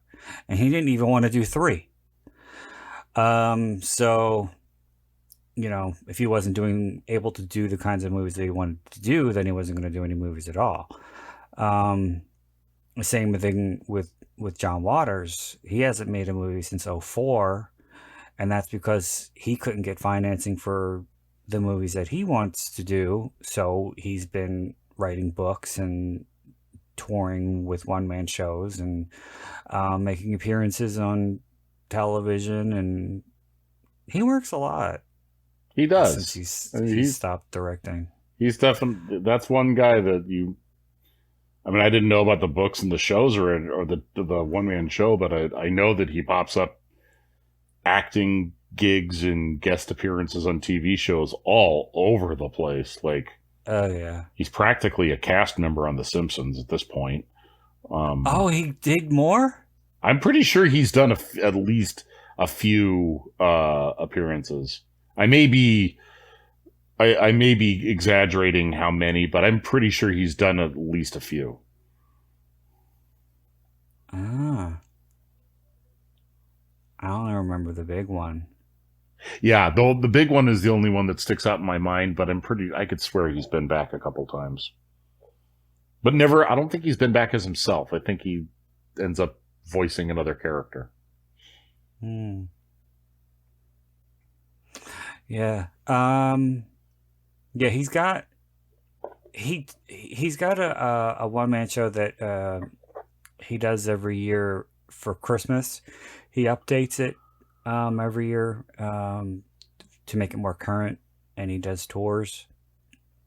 And I think he's written like I think 4 books since A Dirty Shame, essay collections. I think he's got a novel coming out. Yeah, he's got a novel coming out. It's his first novel that's supposed to come out sometime in 2022. I can't even imagine a John Waters novel. Like, I've only seen a couple of John Waters movies. The only one that really sticks in memory is the original Hairspray. But he has such a unique visual style to his movies. Oh, quite. Yeah, I mean, his movies are unforgettable in the visual department. And not in a bad way. I admire the living hell out of John Waters. I just, for some reason, have never dived deep into his filmography. But I admire him. I love that he just embraces what he wants to do and does it wholeheartedly. I just can't imagine, like, when I think of John Waters, I think of the visual aspect. So I can't imagine how that would convert to a non-visual medium. Yeah. I've read some of his fiction. Not that good. It was a little too over the top. Because he's not gonna write something like Jonathan Franzen. He's not a serious novelist. Everything he puts his fingers to has some kind of campy cachet, and that can be said as well for his prose. But with prose, that's a slippery slope. It's just either it works or it doesn't. And from what I've read, it didn't. So I'm gonna check out the novel because it's John Waters, but done so with a high degree of reluctance. Yeah.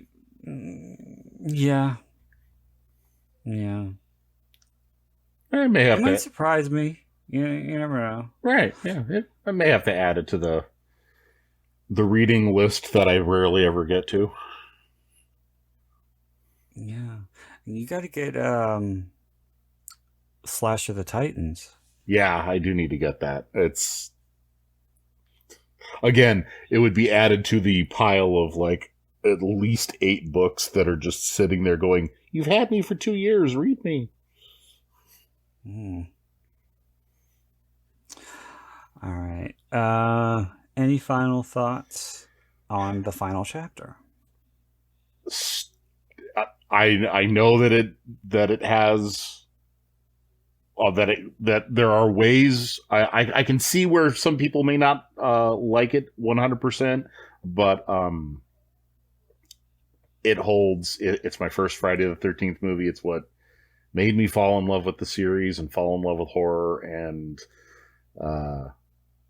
sort of fall in love with Judy Aronson. And she's very cute. She is. It'll forever be... I'll always have nostalgic blinders probably and be a little bit more apologetic for it than probably any other Friday the 13th installment.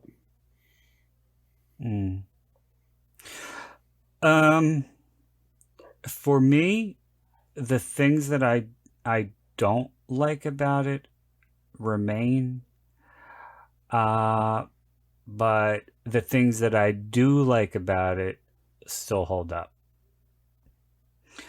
So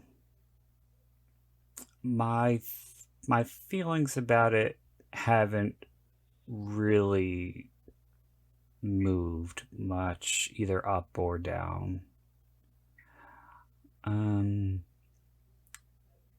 know that's considered sacrilege to some of the hardcore fans of the franchise. But like I said, it's just the pacing. It just gets to me. The only Friday the 13th hot take that I would possibly start throwing harpoons your way would be if you like put Jason X or Manhattan at the top, or the remake. Any of those three in the top 5, and I'm looking at you cross-eyed. A buddy of mine who's a really good guy, and he's definitely, well, and he loves the franchise. He really, really likes Jason X, and I don't get it.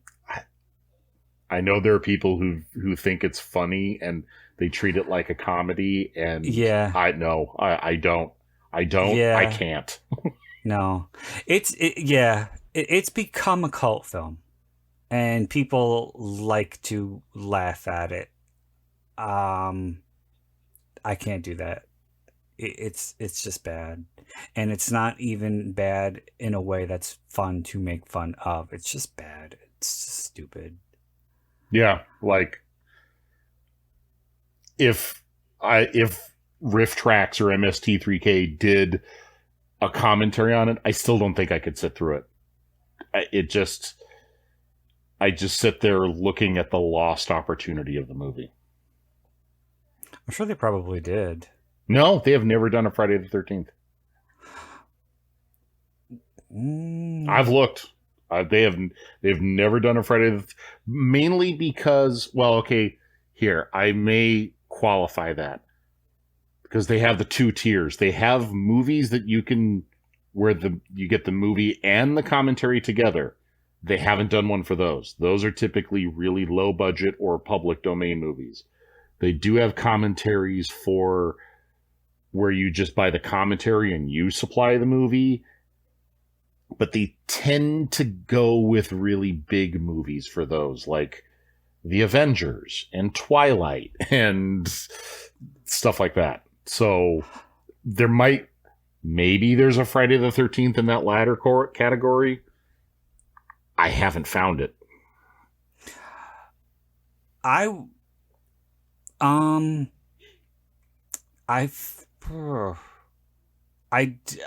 know, I'm 100% positive that they did one for the original Halloween. I did find that one. That was on a torrent site a long time ago. So I think there are some that are not available through their general website, or for sure not streaming, but they might be out there on other platforms. They might even be on YouTube. Right. But Jason X will never happen. You never know. Or at least if they ever do it. All right. Let me rephrase. If they ever do it, I still ain't watching it. Well, I want to say thank you to Jed for joining me for the final chapter. It was as fun as always. And I want to say thank you to everybody for listening and staying till the bitter end. And until next time, this is Brandon Ford wishing you all unpleasant dreams.